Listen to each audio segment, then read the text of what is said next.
ఓం నమో వెంకటేశాయ. తిరుపతిలో ఇచ్చే SST tokens మరియు శ్రీవారి మెట్టు మార్గం టోకెన్స్ ఎలా తీసుకోవాలో చూద్దాం. మీరు ఇప్పుడు చూస్తున్నది భూదేవి కాంప్లెక్స్కి దారండి. ఇక్కడ ఫస్ట్ రైట్లో మీరు చూసినట్టయితే క్యూ లైన్ కనిపిస్తుంది. అది సర్వదర్శనం టోకెన్. మెట్ల మార్గం ద్వారా కాకుండా వెళ్ళేటటువంటి భక్తులకు ఇచ్చే టోకెన్స్.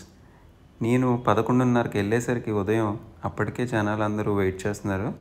ఆ భక్తులను అడిగితే సర్వదర్శనంకి, శ్రీవారి మెట్టు దర్శనానికి అన్ని టోకెన్లు ఇక్కడే 3 గంటలకు ఇస్తారని చెప్పారు. కానీ నేను దేవస్థానం వాళ్ళని అడిగి చూస్తే మెట్ల మార్గం ద్వారా వెళ్ళే భక్తులకు ఇచ్చే టోకెన్స్ ఇంకా కొంచెం ఫ్రంట్కి వెళ్తే రైట్ సైడ్ ఉంటుందని చెప్తే నేను అక్కడికి వెళ్ళి చూశాను. అక్కడ మనకు బోర్డు కనిపిస్తుంది.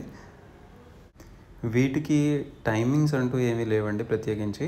నేను వెళ్ళిన రోజు మధ్యాహ్నం 1:30కి రిలీజ్ చేశారు. అంతకు ముందు రోజు సాయంత్రం 3 గంటలకు రిలీజ్ చేశారంట. కాబట్టి టీటీడీ దేవస్థానం అక్కడ ఉన్న భక్తుల సంఖ్యను బట్టి వాళ్ళు ఏ టైంకి రిలీజ్ చేస్తారన్నది డెసిషన్ తీసుకొని రిలీజ్ చేస్తున్నారు. సో మీరు ఖచ్చితంగా 3, 1 గంట అన్ని ఖచ్చితమైన టైం అనుకుని కాకుండా కొంచెం ముందుగా వెళ్తే మీకు ఖచ్చితంగా టికెట్ దొరుకుతుంది. ఈ కాలినడక ద్వారా వెళ్ళే భక్తులకు ఈ టోకెన్లు కేవలం భూదేవి కాంప్లెక్స్లో మాత్రమే దొరుకుతాయి. అలా కాకుండా ఎస్ఎస్టీ టోకెన్లు అంటే భక్తులు పైకి వెళ్ళిన తర్వాత వాళ్లకు కేటాయించబడిన స్లాట్లో దర్శనం అవడానికి ఇచ్చే ఎస్ఎస్టీ టోకెన్లు భూదేవి కాంప్లెక్స్తో పాటు శ్రీనివాసం, విష్ణు నివాసంలో కూడా అందుబాటులో ఉంటాయి. గమనించగలరు.